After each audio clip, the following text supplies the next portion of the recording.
When the final shape was first released, Destiny players had almost no idea what was going to happen next, and the only thing we had was this tiny little teaser trailer which told us essentially nothing. A few months later though, we now have a much better idea of what is coming, and in this video we're taking a look at the 10 biggest updates that will be coming to Destiny 2. I am also giving away 10,000 silver to subscribers, and you can also just have the equivalent gift card if you don't want silver, so hit the subscribe button and now let's get started. Frontiers is the codename for the 11th year of Destiny. It will bring some very significant changes to the game as far as narrative, activities, rewards, gameplay, and even in the release schedule. Gone are the days of an annual expansion with 4 different seasons. Instead, Bungie will be pivoting to a new model that will contain 2 smaller expansions a year and 4 of what they will be calling major updates. This is their big plan to mix up the current stale formula that has existed since Shadowkeep in 2019. Destiny 2's game director Tyson Green said in a blog post, "Expansions have started to feel too formulaic and are over too quickly with little replay value. Seasons and episodes keep getting bigger, but can still feel like you are just going through the motions. We believe it's time for Destiny to change and evolve, and that our community wants this game to grow and innovate too. And to do that, we need to start breaking some of the molds." The first of these expansions, which is currently named Codename Apollo, will be released in the summer of 2025, with the second expansion, Codename Behemoth, coming the following winter. These expansions are definitely a little bit smaller than what we've been seeing recently, but they still seem to be a pretty decent size because they are being compared to Rise of Iron. They will still contain many of the things that you've grown to expect from expansions, such as stories, missions, location, gear, and raid or dungeon content, and we will now be getting 2 of these per year. Seasons, as they have been traditionally called, will now be gone, and as I kind of mentioned earlier, they will now be replaced by something new called major updates. They will still release on the old seasonal schedule though, so there will be 4 of these per year and they will be releasing every 3 months. These major updates will bring some features that you might have seen as part of Seasons in the past, so there will be new things like activities, and potentially other things like strikes, exotic missions, or entirely new game modes such as Onslaught. You will also get updated rewards, artifact mods, and exotics. One of the biggest fundamental changes though is that actually all of these major updates will now be free to play for all players, and that's a big change considering that Seasons were all paid in the past. Another thing that is notably free is this RPG game that might look a little bit familiar. It features over 800 insane champions, epic PvE and PvP content, and even a clan feature to interact with other players. For obvious reasons, I'm a big fan of the Shadowkin faction, and I really like Karato, who is one of their attack-focused heroes. Raid currently has a very special offer for new players where you can use my link and code MonkeyKing because you'll be able to get this awesome legendary champion named Sung Wukong for free. This is only a limited time offer for the next couple weeks though, so be sure to hop in and claim it as soon as possible. Raid is also currently running one of their biggest events ever called Asgard Divide, where you can get champions from Norse mythology. You can get Thor, Odin, and Freya, but you can also get Loki for free simply by logging in. If you haven't started playing Raid yet, make sure to use my link below because that's the only way you can get all of those insane bonuses, and you can also join my clan called Shadow Destiny. It's very rare that Raid will actually give out a free hero with a promo code like they are with Monkey King, so be sure to take advantage of this and use the code within 72 hours of joining in order for it to be valid. Thanks to Raid for sponsoring today's video, and now let's talk about what might be coming to Destiny's story in the next few years.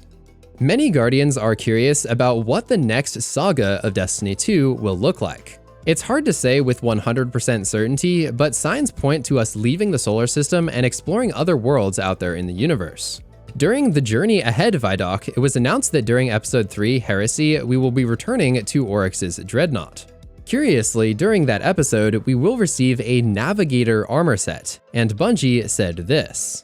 And then the Hive ship Navigator armor set explores like, what if we were driving the ship?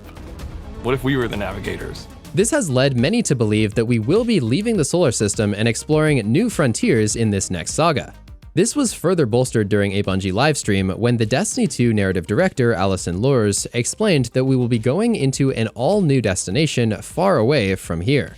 We don't actually know what this place is called at this current time, but we have seen some interesting concept art. We know that we have never met with these people before, and we will go to learn about them and their history. An interesting note is that these new expansions will be a, quote, constellation of stories all united by a common theme, but these stories will be a web and not a line. This means that they will not be linear, and neither will the gameplay of said expansions. Something that we are leaving behind as we go forward is those traditional one-shot campaigns that have been a part of Destiny since the very beginning. Bungie wants to take a completely fresh approach on how they tell stories within Destiny, and therefore they will be experimenting with different ways of doing that for the upcoming expansion. For the first expansion, called Apollo, Bungie will be trying out a Metroidvania approach where they have a non-linear campaign that allows players to explore a world and the story in any order that they like. Interestingly, there will be zero time gating, and players will have the options to pick and explore where they would like to go and explore first. This world will have a lot of different secrets to discover, and Bungie really wants to bring back that sense of grand mystery and wondering what will be around the next corner. During this experience, we will be able to unlock powerful abilities that, when acquired, will open up new doors and possibilities. Bungie has also announced that with the changes to the content delivery model, the cadence of raid and dungeon releases will also be changing as well. Players have enjoyed getting either a new dungeon or a new raid every 3 months for the past few years, but unfortunately that does seem to be changing. Going forward, players will only get 1 raid and 1 dungeon each year, and these will be split between the 2 expansions. One positive result of this, though, is that the Dungeon Pass will be going away, and this will simplify a bit of what you need to purchase in order to play the game. Bungie also wants to bring some changes to master raids and challenges, which haven't really been the most popular in the community over the past few years. In order to do this, they will be releasing something called Raid Feats. These feats will increase the difficulty of any given raid in a number of ways, and also increase the rewards that you can earn. Basically, the more feats that you decide to do, the more stuff you will get. Bungie is also talking about adding things like time trials, something that would finally give speedrunners a place to be rewarded for their raiding prowess. Some other feats could include things like buffing enemies to a contest mode difficulty, and this is something that many top players have lamented not being able to do for years. In that first major update following the first expansion, Bungie plans on doing a raid challenge update. These updates will actually be really interesting because they will be adding a raid race and also making some considerable changes to the raid. Bungie has even said that new encounters could be added during these updates, along with additional feats, new mechanics, and new rewards. With the second expansion coming later that year, there will also be a new dungeon with a special raid and dungeon event coming with the following major update. Citing the popularity of Pantheon from Into the Light, Bungie wants to, quote, introduce novelty and allow our team to experiment with our legacy raid and dungeon offerings to create surprising and aspirational challenges. This sounds really interesting, and notably it won't just include raids, but will also have dungeon content as well. While it's unfortunate that we won't really be having returning raid races anymore, this is a chance where they could maybe bring back parts of them from the DCV. When looking at the overall game of Destiny though, raids and dungeons are just a small part of the game's many activities. Bungie has some great plans to improve the core activities of Destiny and not just focus on seasonal activities in order to earn new and rewarding loot. Bungie will introduce a new feature called Challenge Customization, which sounds very similar to the Five of Swords that was used in the early days of Destiny 2. With this new feature, players can pick a base difficulty like they do now, but then they can also do a certain challenge modifier in order to further refine the difficulty. These challenges can do things like give enemies new abilities to make them more dangerous, add new combat challenges, and give you incentives to change your loadout. Whenever you select a higher base difficulty, you will also get more slots to add even more modifiers and make everything even more challenging. As you progressively increase the difficulty and add more of these new modifiers, it will reward you with an increase to the quality and quantity of your loot. These rewards will be specifically impacted by something new called the reward rating. Basically how this works is there will be 3 main factors that contribute to your score. The first 2 factors are the base difficulty of the activity and the challenge modifiers that you have applied, with different modifiers having different impacts on your score. This will then combine into a team rating, which takes into account all of the different team members and how they performed in the activity. The cool thing about this is that it's actually a shared score, so you don't have to worry about your teammate accidentally stealing all of your kills. Additionally, it kind of incentivizes having support roles because those players will not be punished for not slaying out. Finally, the team score will then be multiplied by your personal bonus, and this personal bonus will be impacted by things such as your power level, your artifact perks, and other buffs that you might have. This will then be considered your final reward rating, which will determine what loot you receive at the end of the activity. Modifiers are a key activity that have been around in Destiny since the very beginning, and there are plans to overhaul this system in a massive way. Bungie hopes that by adding new and innovative modifiers, they will make the repeat clears of the activities feel more fresh and less predictable. We have been able to see the first of these within episode Revenant, but there will be many more coming soon. Overall, there will be 3 different classifications of modifiers. Enemy modifiers will change the base aspects of all enemies in a given activity. One that has been featured in Revenant is those Trickster's booby traps that we saw from the Forsaken campaign. The next type is called combat modifiers, and these can affect both players and enemies alike. Surges are a good example of this because they change the outgoing and incoming elemental damage. The good news about this though is that Bungie is working on new ones that don't force players into specific builds and therefore allow different strategies to still be successful. Probably the biggest change coming to modifiers will be Banes. In the past, Bungie has done kind of similar things by introducing Champions and Hive Guardians to evolve the combat of Destiny. Banes will be the next step in that evolution, and they will also have unique mechanics depending on what type you are fighting. Bungie has previewed a few different types of these that they began testing during episode Revenant. 2 types that you can fight against during Revenant are the Meteor and Shock Banes. Meteor can launch solar projectiles at you similar to Kaitl's Champions at the end of Proving Grounds. These projectiles have tracking, but you can shoot them to destroy them. The other type, called the Shock Banes, will gradually build up in arc charge, and then they can discharge this on a target within their line of sight. When you defeat this Bane, it will also spread to other enemies nearby. Bungie has previewed some other Banes that are in development, but these, as with many of the topics covered in this video, are definitely subject to change. Berserk Banes, for example, will cause other nearby combatants to enrage when they are defeated. Punchable Banes are immune to all ranged attacks and take damage before they are hit with a melee attack. Finally, Nuclear Banes will begin to charge up when they are low on health, and ultimately they will cause a massive explosion if you don't defeat them before the charge is complete. One big common complaint that many players have had for some time now is how confusing and difficult it can be to know what to do in Destiny. In an attempt to make this somewhat easier, Bungie will be introducing a portal where you can find relevant activities to unlock the latest loot. The portal will list a number of different activity categories to choose from.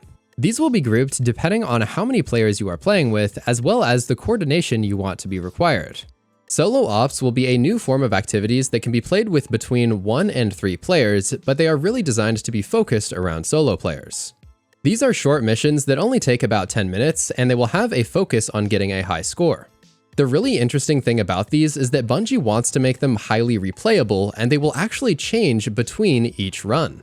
They mentioned that one of the dynamic changes is that ads will spawn in different locations depending on how the fight is going.